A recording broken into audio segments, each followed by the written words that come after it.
Hey everybody, I'm David with Bolivar Live, and I'm here with Dan Priest with Priest Insurance, and it's Insurance Talk with Priest Insurance. We do this show every Monday afternoon at 4 o'clock.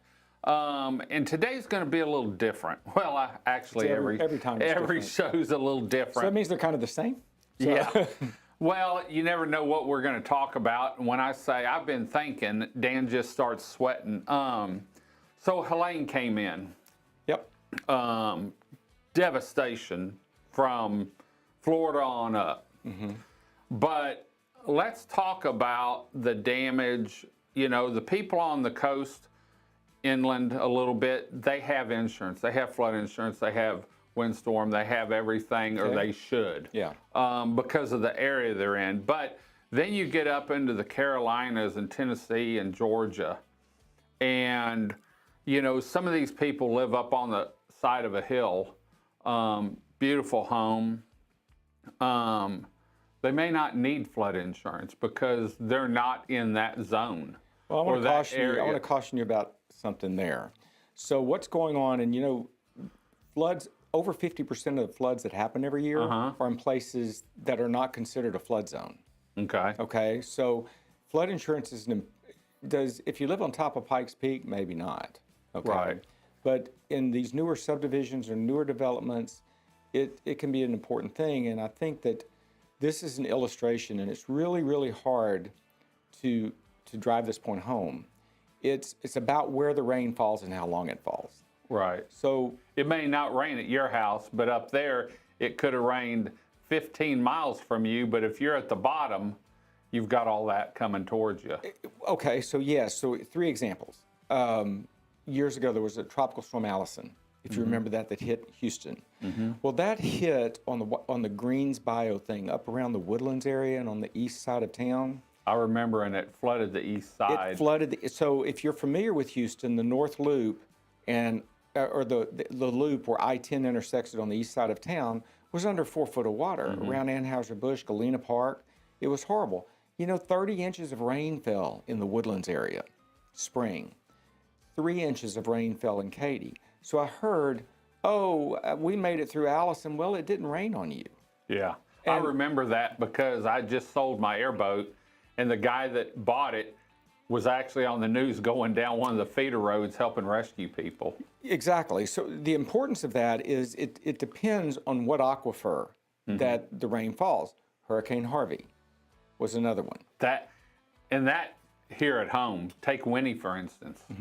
I mean, you know, 3 foot of water in some of the homes there, 4 foot of water. Right. And then here we come right behind that with Imelda, and it generally kind of hits the same place. And some of those people got double whammied, but it actually hit another aquifer. So in East Texas, if something hits on the Trinity River aquifer, the San Jac, it flows down into East Bay, right?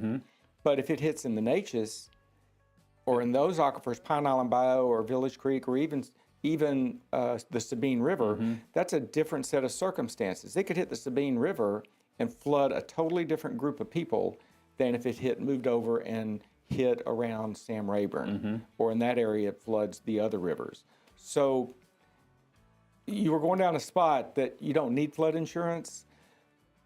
Well, you got to really consider where you're at. Yeah, and what the cost of that is, and the cost of the damage and putting it back together is. So everybody should consider that. Keith and I were talking the other day at dinner, and he said, you know, anymore, it doesn't matter where you live. Everyone has a chance of being in a storm, whether it's a hurricane, a tornado, a hailstorm that can be detrimental, you know, a freeze.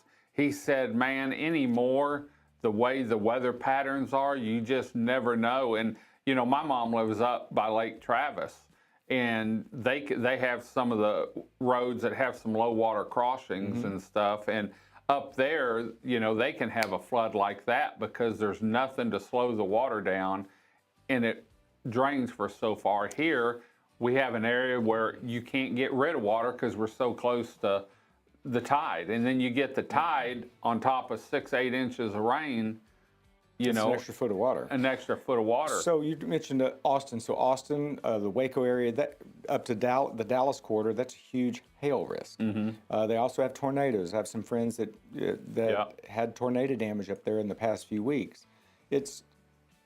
Helene is a primary example of how a tropical event can affect the middle of the country when that thing got there and just kind of stopped and just poured rain.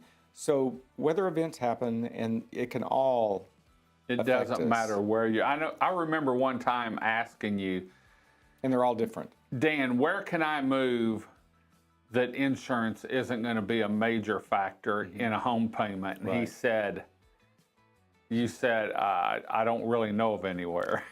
Southwest of San Antonio. Yeah, you know, just because everyone's, and you know, typically we don't have freezes down here, but look at the 2 years that we had major freezes down here.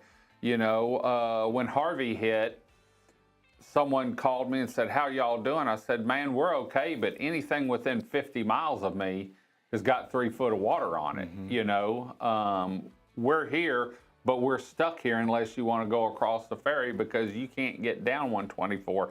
So it's not just where you live, it's 25 or 40 or 50 miles upwards. And like Trinity River, if Dallas had 30 inches of rain, those people all the way down into the top of Galveston Bay have to worry because all that's coming down the Trinity River. You know, same way with the San Jacinto or the Sabine River. You know, Orange can get a big flooding event because of the Sabine. Well, yeah, it can. And then, but then you look at it with insurance and what happens. Like a lot of those people in North Carolina didn't have insurance, and understandably, I understand this is not going to happen to me at the lifetime flood, right?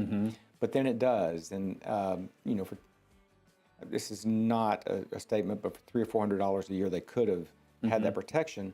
And now the alternative to that is waiting on the federal government or self-insuring that event and waiting for the federal government.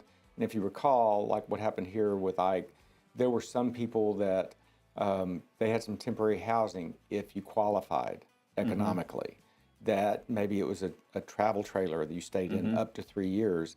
And then if you qualify, there was some federal funding that was available to replace a house. Then it was just very cookie cutter, very nice. It was great for the people that needed it. Or it's possibly SBA loans. It's a sit and wait game. It is a sit and wait game, and you're displaced for a long time. As to where insurance, you know, can delete some of that wait time. It can, yes. And, you know, federal flood insurance is limited to $250 and $100 in contents. There are a lot of places you can buy what's called excess flood to help make up that difference. But whether it's flood or wind or just a regular homeowners that has wind, it's just important to have it. And if it doesn't happen to you, that's great. But if it does, it's a blessing. It's a blessing to have. Great. Well, if people want to get hold of you to talk about insurance, maybe not here, maybe somewhere else in Texas. Sure. What's the best way to get hold of you? Calling us is probably the best way, 409-755-7600. You can check us out at priestinsuranceenagency.com. Right here? Yeah, or talk to myself or Shay or Jamie or one of the girls in the office. And we can always hunt you down if we need to. So, well, we're going to head on out. We'll be back next Monday at 4 o'clock with another Insurance Talk with Priest Insurance. Until next time, I'm David with Bolivar Live. Y'all have a great day, great week. Come see us. God bless, and bye-bye. Video equipment is sponsored by Crystal Beach Decor and More, located at 1959 Highway 87 in Crystal Beach, Texas, and Beachy Beatnik Boutique and Jewelry, located at 970 Surfside and Highway 87 in Crystal Beach, Texas. Thank you to these two businesses for being our 2025 video equipment sponsor for Bolivar Live.